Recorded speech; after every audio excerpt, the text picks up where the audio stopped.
Hello friends. Manifestation का सच, आपका कर्मा ही आपका फ्यूचर डिसाइड करता है। ठीक है, कभी नोटिस किया है आपने कि कुछ लोग बहुत पॉजिटिव सोचते हैं, अफर्मेशन बोलते हैं, मैनिफेस्टेशन वीडियोस देखते हैं, फिर भी उनकी लाइफ में कुछ चेंज क्यों नहीं होता?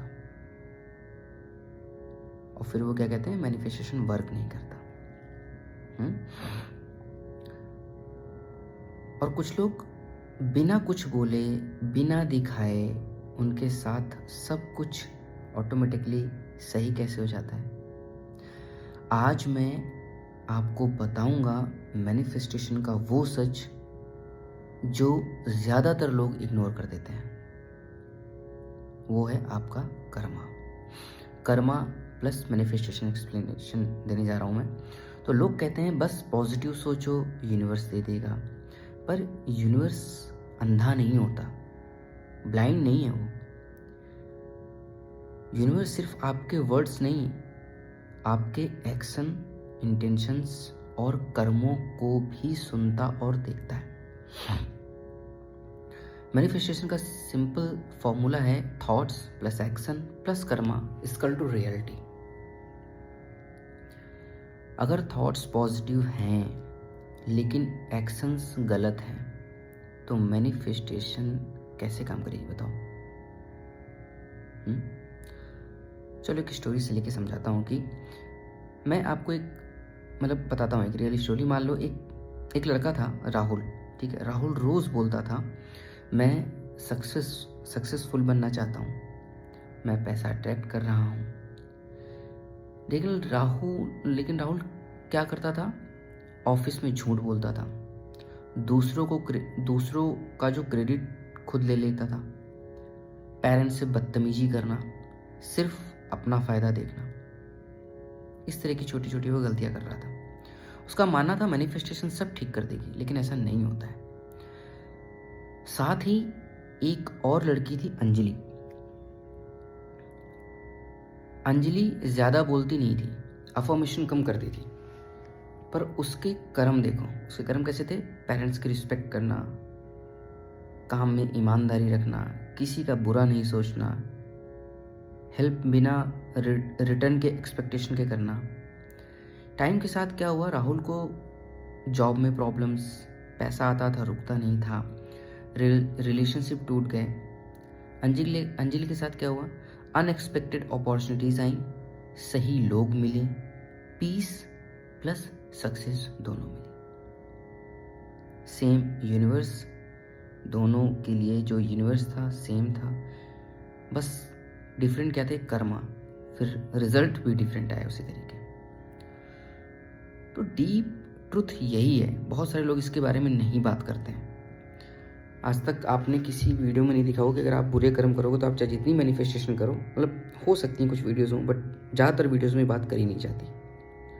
तो यूनिवर्स आपको पनिशमेंट नहीं दे रहा होता है, पनिश नहीं करता है। यूनिवर्स आपको रिफ्लेक्ट करता है, जो आप देते हो वही घूम के आपके पास आता है। अगर आप किसी का बुरा करोगे, किसी का दिल तोड़ दो, फिर आप लव मैनिफेस्टेशन करो तो वो कभी बुरा नहीं होगा। गलत तरीके से पैसा कमा के अबंडेंस मांग रहे हो, वो कभी पूरा नहीं होगा। ठीक है, हो भी सकता है आए, पर उससे ज़्यादा लेके चला जाए। तो यूनिवर्स बोलेगा पहले अपना कर्मा ठीक कर भाई, है ना, पहले अपने कर्म ठीक कर, उसके बाद मिलते हैं। तो how to fix karma for better manifestation, ये भी चीज़ बता रहा हूँ कि इसको फिक्स कैसे कर सकते हैं। तो अगर आप चाहते हो कि मैनिफेस्टेशन रियल में काम करे तो ये 4 चीज़ें शुरू कर दो।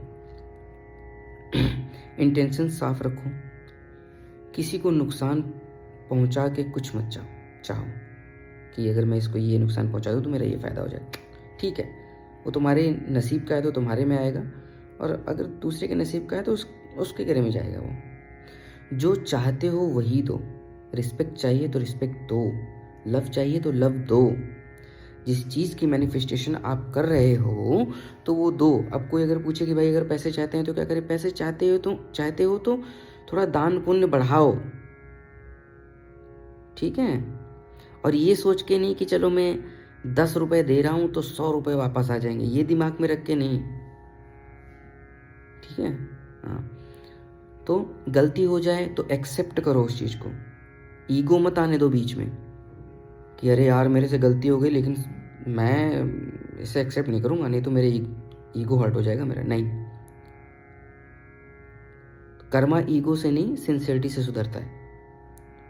कंसिस्टेंसी रखो, एक दिन अच्छा 6 दिन बुरा, 0 रिजल्ट आएगा। कह रही चलो यार 6 दिन बुरे काम कर लेते हैं, 6 दिन झूठ बोल लेते हैं, एक दिन अच्छा कर लेंगे तो अच्छा हो जाए, कुछ नहीं होगा, ठीक है। तो याद रखना, मैनिफेस्टेशन शॉर्टकट नहीं है, कर्मा फाउंडेशन है ये। बिल्डिंग जितनी बड़ी होगी फाउंडेशन उतनी ही स्ट्रांग होनी चाहिए।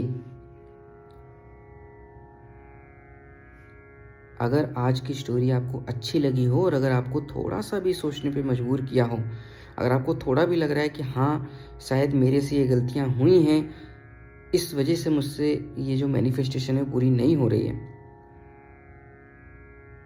तो इस वीडियो को लाइक करिए। और एक बहुत अच्छा सेंटेंस बता रहा हूँ, इसे होपोनोपो टेक्निक भी कहते हैं। अगर आपसे कोई गलती हुई है तो उसको मन में सोचिए और आपको 4 मैजिक वर्ड बोलने हैं। वो मैजिक वर्ड क्या है?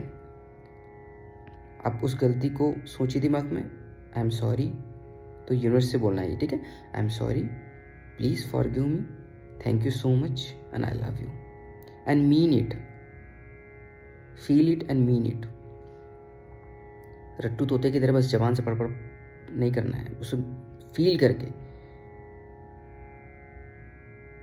जो काम गलत किए हैं उनकी गिल्टी होनी चाहिए। देखो मैं कहता हूँ ना, भगवान से बड़ा, मतलब इस यूनिवर्स से बड़ा आपका ईगो नहीं हो सकता। मान लेता हूँ किसी इंसान के सामने आप अपने ईगो के चक्कर में उससे वो गलती एक्सेप्ट नहीं कर पा रहे हो,